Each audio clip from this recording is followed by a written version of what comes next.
आती है।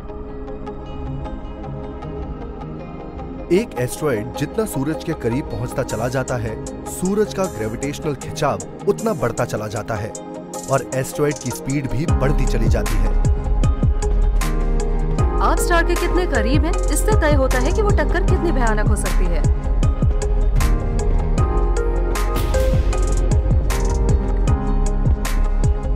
एस्ट्रॉयड और कॉमेट्स ने धरती की सतह पर वोलेटाइल केमिकल्स जमा कर दिए। इन दोनों ने मिलकर रहने लायक माहौल तैयार किया। पृथ्वी पर अगर जीवन आना था तो इन टक्करों की बहुत जरूरत थी। तो मुसीबतों ने एक प्लेनेट बनाया जहां जीवन शुरू हो। पर ऐसा लगता है कि जीवन की शुरुआत करने के लिए इससे भी ज्यादा उथल-पुथल और गड़बड़ी की जरूरत थी।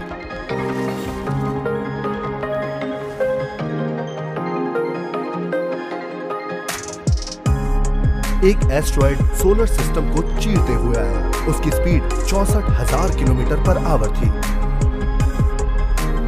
और वो आ रहा था धरती से टकराने।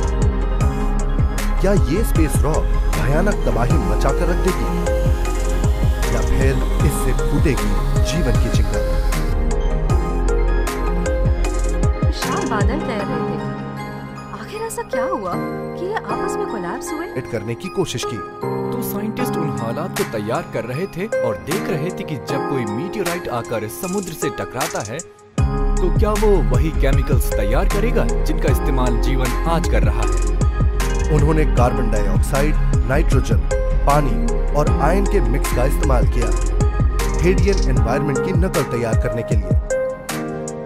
फिर उन्होंने करीब 3200 किलोमीटर प्रति घंटे की स्पीड से इस केमिकल सूप में एक मिनी मीटियोर फायर किया, जिससे बेसिक ऑर्गेनिक एलिमेंट्स के बीच एक केमिकल रिएक्शन शुरू हो गई और बने अमीनो एसिड्स। हम अमीनो एसिड्स को जीवन के बिल्डिंग ब्लॉक्स कहते हैं। ये सचमुच प्रोटीन के बिल्डिंग ब्लॉक्स हैं जो जीवन को बचे रहने के लिए प्रोटीन्स चाहिए, इसलिए इनका महत्व बहुत ज्यादा है। बिना अमीनो एसिड्स के प्रोटीन नहीं होंगे और बिना प्रोटीन्स के धरती पर जीवन नहीं होगा। इन एक्सपेरिमेंट से साबित हो गया कि मीटियोराइट की टक्कर ने जीवन के जरूरी तत्व तैयार करने में मदद की होगी।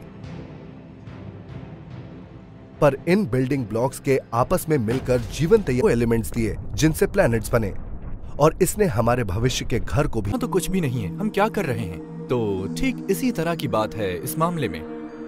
मिनेसोटा यूनिवर्सिटी के रिसर्चर्स इस प्राचीन क्राइम को सुलझाने की कोशिश में लगे हैं।